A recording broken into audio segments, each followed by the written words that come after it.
کہ ہمیں آخرت ضرور اختیار کرنا ہے، لیکن اس دنیا کو ترک نہیں کر دینا ہے۔ اس دنیا میں بھی ہمیں عزت دار طریقے سے رہنا ہے، تاکہ وہ افراد جو اسلام سے دور ہیں، وہ افراد جو اسلام سے بدظن ہیں، ایسا نہ ہو کہ ہمارا طریقہ زندگی دیکھ کے، ہمارے رہن سہن کا طریقہ دیکھ کے ہمارے ساتھ ساتھ اسلام سے بھی بدظن ہو جائیں۔ لہٰذا اس دنیا میں ہمیں عزت دار طریقے سے رہنا چاہیے، اور عزت دار طریقے سے رہنے کے لیے ہمیں اس دنیا میں بہترین لباس بھی اختیار کرنا چاہیے۔ چنانچہ قرآن سے لے کے احادیث معصومین تک اچھے لباس کی کہیں مذمت نہیں کی گئی ہے۔ یہ الگ بات ہے کہ وہ افراد کہ جن کے پاس دولت نہیں ہے، وہ افراد کے جو قیمتی لباس نہیں پہن سکتے ہیں، ان افراد کو اگر چھوڑ دیجئے تو وہ افراد جو صاحب اختیار ہیں ان کے لیے اچھا لباس اختیار کرنے کی ممانعت نہیں کی گئی ہے، بلکہ اچھے لباس کی مسلسل تعریف ہو رہی ہے۔ دعاؤں کی کتابوں میں ایک دعا موجود ہے، دعائے عافیت۔ معصومین علیہ السلام نے حکم دیا ہے کہ ہر نماز صبح کے بعد دعائے عافیت پڑھا کرو۔ دعائے عافیت کا مطلب یہ ہے کہ دعائے عافیت پڑھنے کے بعد انسان دن بھر اللہ کی پناہ میں رہتا ہے، بلاؤں سے محفوظ رہتا ہے۔ اس دعائے عافیت کا آغاز ہی یہیں سے ہوتا ہے کہ بسم اللہ الرحمن الرحیم، اللہم البسنی عافیتکا، اے اللہ تو مجھے اپنی عافیت کا لباس پہنا۔ دعا میں بھی لفظ لباس آ رہا ہے، اس کا مطلب عافیت بھی ایک لباس ہی ہے۔ پھر لباس کی اتنی اہمیت ہے کہ یہ بڑا مشہور و معروف واقعہ ہے کہ ہمارے آپ کے مولا امام حسن علیہ السلام اور امام حسین علیہ السلام نے جب عید کی شب آئی تو اپنی والدہ گرامی جناب فاطمۃ الزہرا سلام اللہ علیہا سے فرمائش کی کہ اماں سب کے پاس نیا لباس ہے، ہمارے پاس نیا لباس نہیں۔ امام حسن امام حسین علیہ السلام نے لباس کی فرمائش کی، اور عید کی صبح رضوان درزی بن کے در اہل بیت پہ آیا اور جنت کا لباس لے کے آیا۔ یہ جنت کے لباس کی فرمائش کرنا اور جنت سے لباس آنا بھی اس بات کی دلیل ہے کہ انسان اگر ممکن ہو تو بہتر سے بہتر لباس اختیار کرے، تاکہ اس لباس کے ذریعے اس کے جسم کو بھی عزت ملے، اور اس لباس کے ذریعے غیر مسلمین تک بھی پیغام جائے کہ اسلام ترک دنیا کا حکم نہیں دیتا ہے۔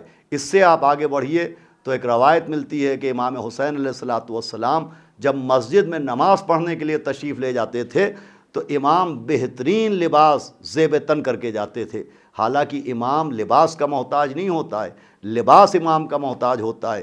امام کا جسم تو کعبہ ہوتا ہے، جو لباس بھی جس میں امام کے کعبے پا جائے گا وہ غلاف کا شرف پا جائے گا۔ لیکن راوی کہتا ہے میں دیکھتا تھا جب نماز کے لیے جاتے تھے تو بہترین لباس امام حسین علیہ السلام اپنے جسم پر اختیار کرتے تھے۔ راوی نے ایک دن سوال کیا کہ حضرت میں نے غور کیا ہے کہ جب آپ نماز پڑھتے ہیں تو سب سے اچھا لباس آپ کے بدن پر ہوتا ہے، اس کا کیا سبب ہے؟ تو مولا حسین علیہ السلام کے لبوں پر تبسم آیا، اور آپ نے فرمایا کہ ہوا جمیل ویحب الجمال، کہ اللہ خود بھی جمیل ہے اور وہ جمال ہی کو پسند کرتا ہے۔ اس کا مطلب اچھا لباس اختیار کرنا خود امام کی پسند بھی ہے، اور اچھا لباس پہننا خود اللہ کی پسند بھی ہے۔ اس سے آگے بھی وہ مشہور واقعہ جو جناب سیدہ کی کہانی کہلاتا ہے، جو جناب سیدہ کا ایک معجزہ ہے کہ مدینے کا ایک یہودی بی بی سیدہ سلام اللہ علیہا کے در دولت پر حاضر ہوا، اور اس نے اپنی بیٹی کی شادی میں شرکت کی گزارش کی، اور بی بی نے کہا میرے شوہر اور میرے بابا سے اجازت لے آؤ۔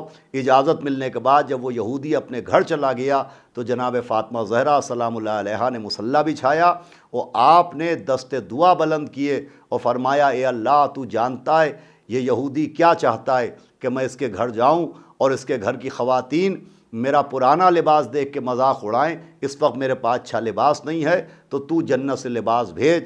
جیسے ہی بی بی سلام اللہ علیہا نے دعا کی ویسے ہی ان کے لیے بھی جنت سے لباس آیا۔ یہ بہترین لباس آنا، امام حسن امام حسین علیہ السلام کا لباس کے لیے فرمائش فرمانا، رضوان جنت کا درزی بن کے در اہل بیت پر آنا، یہ تمام تر روایات ہمارے لیے ایک پیغام ہیں کہ اسلامی لائف سٹائل یہ ہے کہ باطن میں ایمان کے ساتھ ساتھ ظاہر کلمہ پڑھنے والے کا لباس بھی اچھا ہونا چاہیے، اگر ممکن ہو تو بہتر سے بہتر پاک و صاف لباس پہنے۔ امام حسین مسجد کے لیے ابھی جو میں نے روایت بیان کی، مسجد میں جاتے تھے، یہ کسی دعوت کی بات نہیں ہے، یہ کسی ولیمے کی بات نہیں، کسی گھر کی شادی کی بات نہیں، روزانہ امام حسین جب مسجد میں جاتے تھے تو بہترین لباس پہن کے جاتے تھے۔ آپ نے فرمایا کہ اللہ خود بھی جمیل ہے، جمالی کو پسند کرتا ہے۔ امام حسین علیہ السلام کا یہ واقعہ ہم کو آپ کو کیا پیغام دے رہا ہے کہ ہم کو صرف شادیوں میں اچھا لباس نہیں پہننا چاہیے، ہم کو صرف دعوتوں میں اچھا لباس نہیں پہننا چاہیے، بلکہ جب ہم مسجد جائیں تو وہاں بھی بہترین لباس پہن کے جائیں۔ تو اسلام کا لائف اسٹائل یہ نہیں ہے کہ ہم پھٹے پرانے کپڑے پہنیں، ہم بوسیدہ کپڑے پہنیں، ہم گندے میلے کپڑے پہنیں۔ اسلام تو چاہتا ہے کہ اندر سے بھی ہم صاف رہیں، اندر سے بھی ہم اچھے رہیں اور اوپر سے بھی ہم اچھے رہیں، ہمارا لباس بھی بہترین ہو۔ چنانچہ یہ مسلسل روایات ہیں، چھٹے امام علیہ السلام بھی بہترین لباس پہنتے تھے۔ حسن بصری نے ان کے لباس پر اعتراض کیا۔ آٹھویں امام علیہ السلام کے لیے ملتا ہے کہ آپ بھی بہترین لباس زیب تن فرماتے تھے، اور اس پر بھی لوگوں نے اعتراض کیا۔ جب چھٹے امام علیہ السلام سے حسن بصری نے کہا کہ آپ اتنا بہترین لباس پہنتے ہیں، حالانکہ آپ کے نانا رسول خدا و آپ کے دادا جناب امیر المومنین حضرت علی ابن ابی طالب علیہ السلام ایسا قیمتی لباس، ایسا بہترین لباس نہیں پہنتے تھے، تو امام نے جو جواب دیا وہ بھی قابل غور ہے۔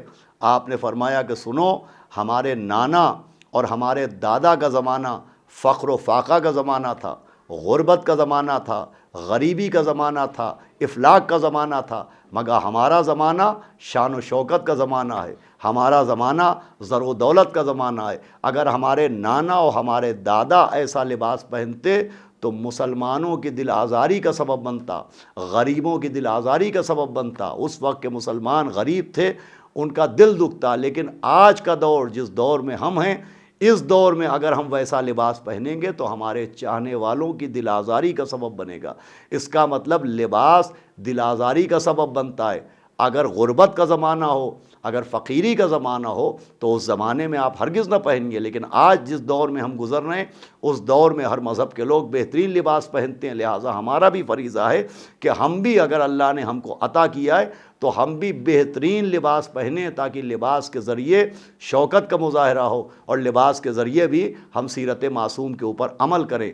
آٹھویں امام علیہ السلام کے لباس کے لیے بھی ملتا ہے کہ آپ بہترین لباس زیب تن فرماتے تھے، لہٰذا یہ اچھا لباس پہننا یہ بھی ایک اسلامی لائف اسٹائل ہے۔